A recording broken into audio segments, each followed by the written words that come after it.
All right, the inauguration, TikTok bans, you got wildfires in California. What is going on, and what does God have to say about all of these things? We're going to get into those things, a few more other things we're going to get into, but before that we do that, do me a favor.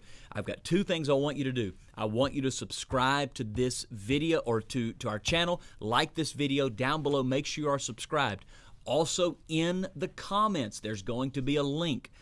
We have so many other things that we put out throughout the week. Devotionals we put out, ministry updates, different things. They're absolutely free. We want you to subscribe to our email list.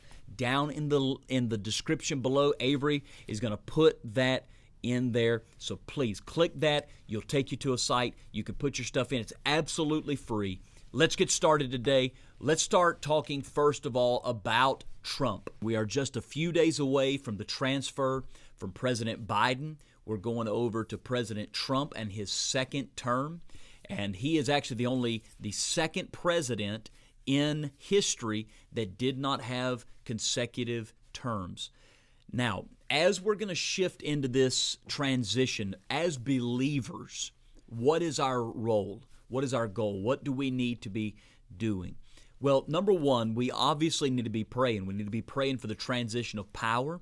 There are a lot of moving pieces that are going to be shifting over the course of the next couple of days. You've got department heads, you've got staff, you've got a lot of different military aspects, and that has got to be transitioned over. So we need to be praying for a peaceful transfer of power. We do not need to see a mess like what we saw the last time. We want to see a real peaceful transfer. But the thing that I really want to hit on second of all is just because President Trump is going into office is not a guarantee that things are going to be great. Avery, I don't know if you're watching online. I don't know if you're watching on TikTok. You may have a better pulse on this than I do. I feel like people feel like that they are going to just, he's going to get in office and this thing's going to go sky high again. Yeah. I mean, what are people saying? I don't know. Yeah. You have a lot of people with different perspectives, obviously. Some people think it's going to become much better immediately. There's a lot of unique perspectives. One, especially that's developed with Trump's talks of purchasing Greenland and Canada, is that he could actually be ushering in closer to a one-world government, becoming just one huge country. Now, is that true? I don't think so. I don't think so. But on that same note, though, okay, I think we've got this idea that things are just he's going to get in and bam, it's going to take off. There's been a lot of damage done over the course of the last 4 years. And that's not a Democrat thing. That's just a bad leadership thing. And bad leadership will always lead you down into a hole that is very hard to get out of. Now, I do think that the president-elect, when he becomes president, can do something about energy prices. But even within the last 2 weeks, I don't know if you saw this, Avery, the current administration, they signed an order making it really difficult for him to just come in and click and start drilling on federal land, which is what he was talking about doing. Talking about drilling up in Anwar, which is up in Alaska, out in the Midwest. And the current administration locked that down where it's going to be really difficult to just click and make that happen. I said all that to say this. As believers, if we just think, and I think this is what happened last time, 2016, when President Trump went into office. There was a lot of excitement. There was a lot of anticipation. Avery, did you vote in 2016? Were you old enough to vote in that election? Oh, actually, I don't think you were old enough to vote in that election. That's been 8 years ago, so you would have been... 2020 was my first, yeah. Okay, so let me kind of give you the breakdown of what happened. So if you were not really paying attention back in 2016, when Trump and Hillary Clinton went against each other in that election, it was an absolute shock when President Trump won. I was actually in an airplane going over to Israel. I was in the air, and one of the guys had bought internet on the plane and came over and told me he won. It was like 1 o'clock in the morning, and I remember looking at him. I woke up, and I looked at him. I said, who won? Nobody thought that Trump was going to win. Yeah. So when he won, people were so shocked. When we landed in Tel Aviv, there was an electricity in the air. It was unbelievable. Yeah.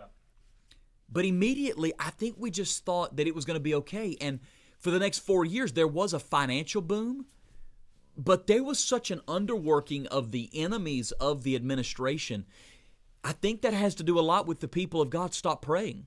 And I think in this time, what I'm going to hunker down and do is I'm going to be more diligent to pray. I'm going to be more diligent to seek God, to lift up our government, our governmental officials, our local leaders, our state leaders. I really do believe that we are on the cusp of having a revival if we will continue with the determination, with prayer, and with fasting. So as you're looking at the inauguration, and it's really neat that it's happening on Monday, Martin Luther King's birthday, that's a federal holiday. Yeah. It rarely falls on a day when kids are out of school so they can watch. This will be the first inauguration my kids have been able to watch. Yeah. And so my kids are going to watch it, and I'm going to make it a real point, and I want to challenge you all, make it a real point to fast and to pray through the course of the next 4 years for the president, for his safety. Brothers and sisters, if we think for a second that these people that tried to assassinate Trump over the last year, that mindset has just gone away. Now, I don't get into it's a larger conspiracy. Avery is more into the conspiracy stuff. But the idea, the mindset that people don't want to destroy, it's still there, and we need to pray. We need to seek the face of God and ask God to protect him. All right, so Avery, do you have any more questions or thoughts on the inauguration? I think just specifically one thing a lot of people are very nervous about is his safety during the inauguration. Absolutely. I think that's just a big... And I think that one thing that is often left out of our praying is for the Secret Service agents that are around him. You know, they are on high alert.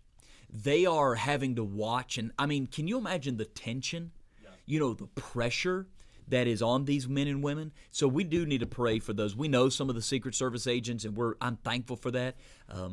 You know, it is an amazing thing that these men and women would sacrifice, be willing to sacrifice themselves and the time that they give. And we need to pray. We also need to be praying that God's going to raise up people that are going to support him, that are going to encourage him, that are going to not try to undercurrent him and underwork, but that these people would have one mind, one unity. Brothers and sisters, I am a firm believer that America is the greatest bastion of freedom left on the earth. It is the greatest place still in the world where people can literally come from nothing and make something of themselves. Look at what I am. Avery, my dad was a firefighter. We don't have people in the ministry. We don't know people, but look at all the people we get to reach every single week. Yeah. That is a design by the good grace of God. And that has been allowed by this nation. Now, I know that could happen, but you know what I'm saying? We need to pray for this land, and especially this coming Monday during the inauguration. All right, the next big thing I want to talk about before I get into the TikTok stuff is I want to get into these wildfires that are still raging out in California. Now, I took some heat a little bit last week for saying this could be the judgment of God. And I want to reiterate, I don't know how much judgment it is as opposed to God trying to get our attention. But it is an amazing thing to me when you can look at such devastation, and this is happening to believers and non-believers. We're seeing Christians and people that are unbelievers have their entire existence ripped away from them. And people just carry on like it's nothing. Yeah. It's just another... Can you imagine the lunacy of people that think this is from global warming? No. This is the result of God trying to get our attention, but it's also the result of bad leadership. These reservoirs, I was listening to Ben Shapiro the other day. He had a great segment on it. For 6 years, 8 years, whatever, the left in this nation, the woke mentality, if Donald Trump said up, they said down. They hated him so much. If he said left, they said right. If he said red, they said yellow. If he said we need to have gas motors, they said we need electric motors. If he said fill the reservoirs, which he did, guess what they said? Empty the reservoirs. Look what's happening. Yeah.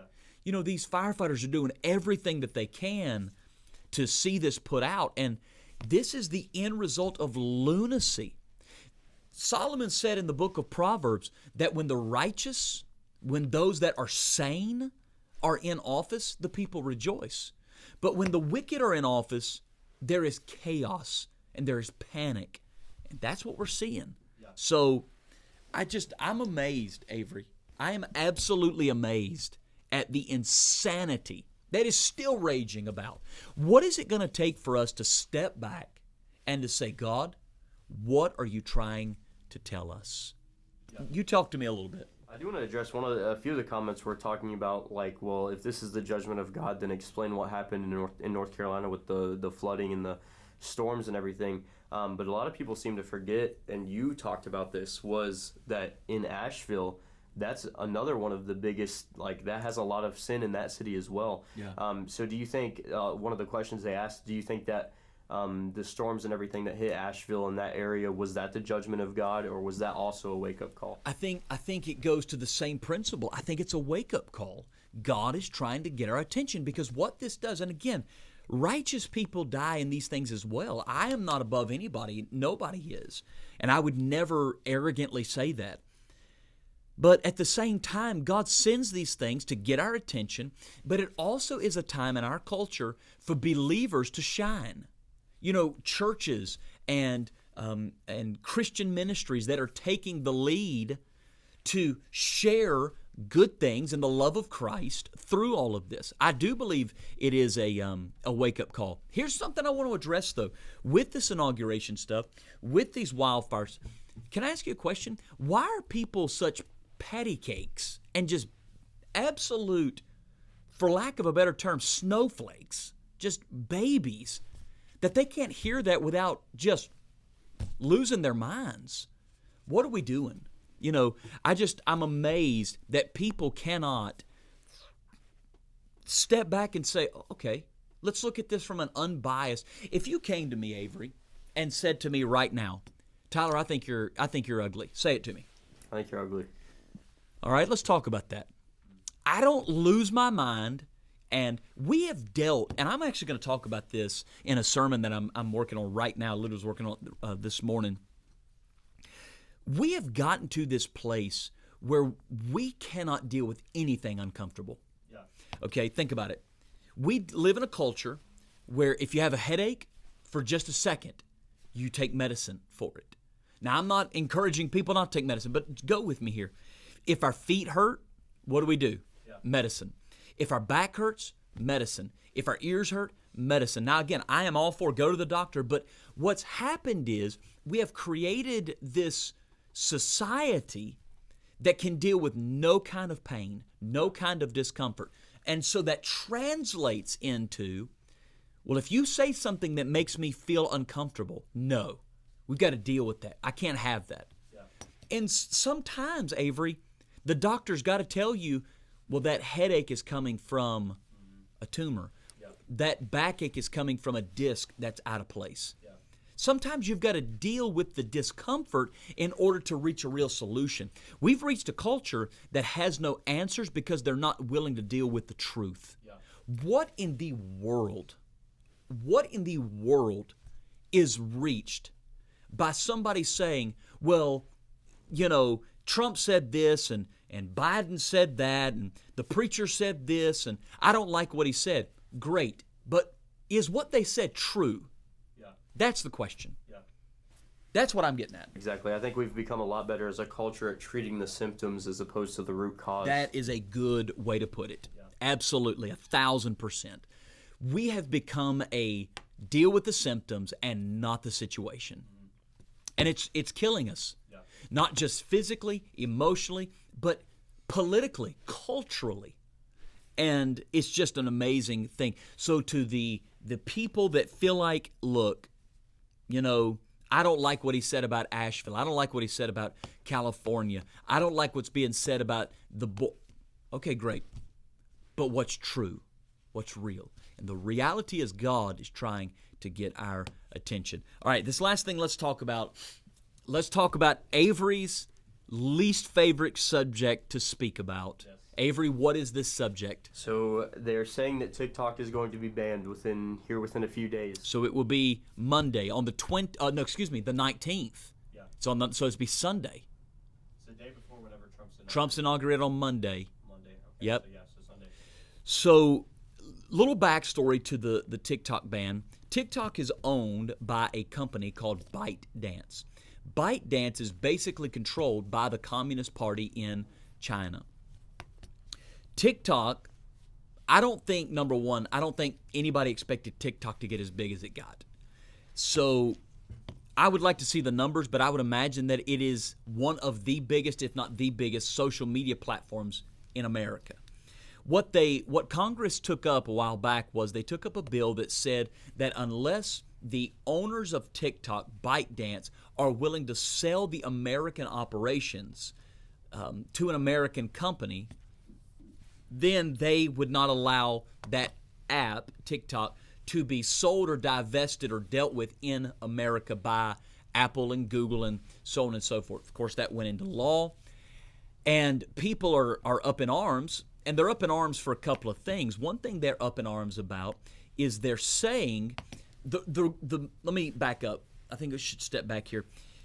What they are saying is that the reason that the government banned it, because they're saying that China has the ability to infiltrate and to pick and choose what kind of information through their algorithm, what they give and what they do not give to people, specifically young people.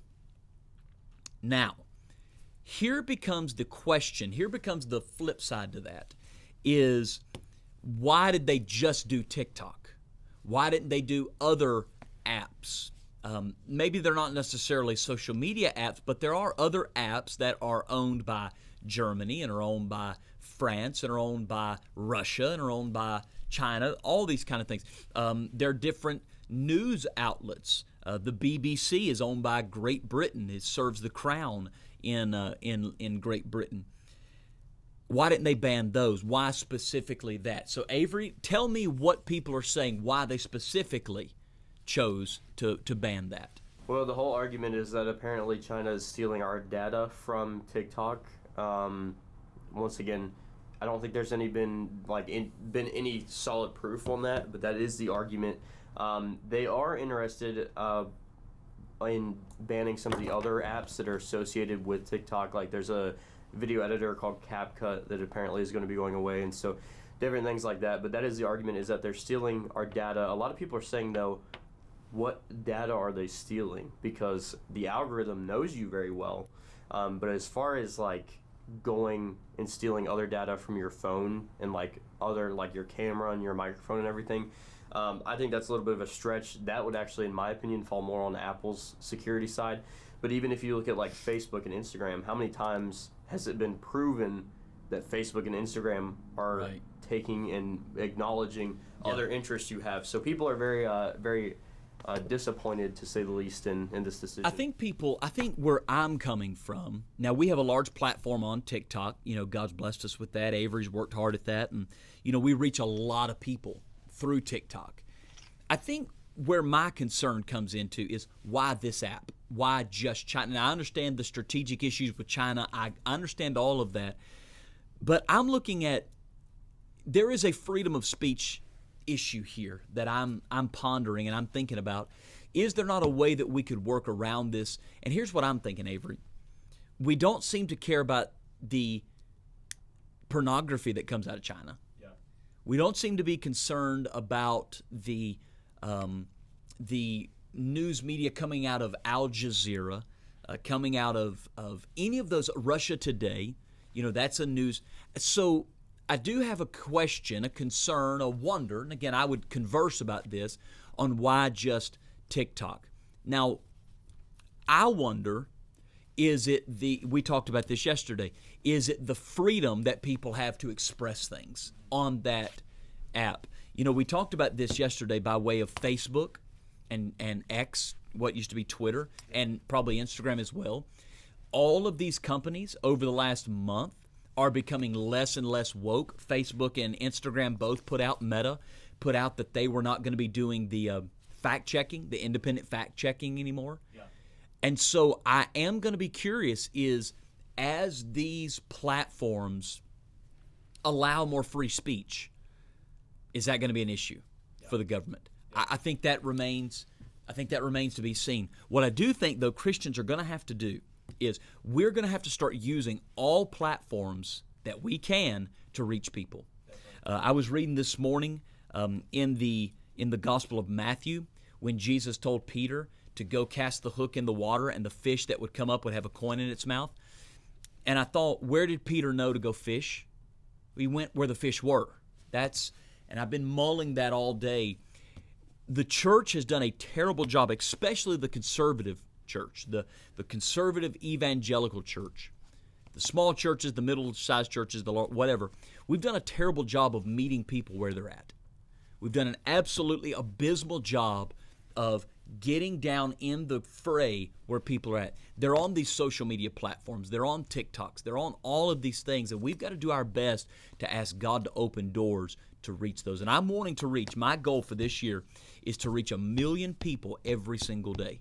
1 million people every single day. And I want to thank you for those of you that are helping us do that. Well, we're going to go. That's all we've got today. Make sure you like and subscribe. I am going to ask you to do something down in the comments. Let us know if you have questions. Let us know what you've got going on, what you're thinking. We'll see you next time.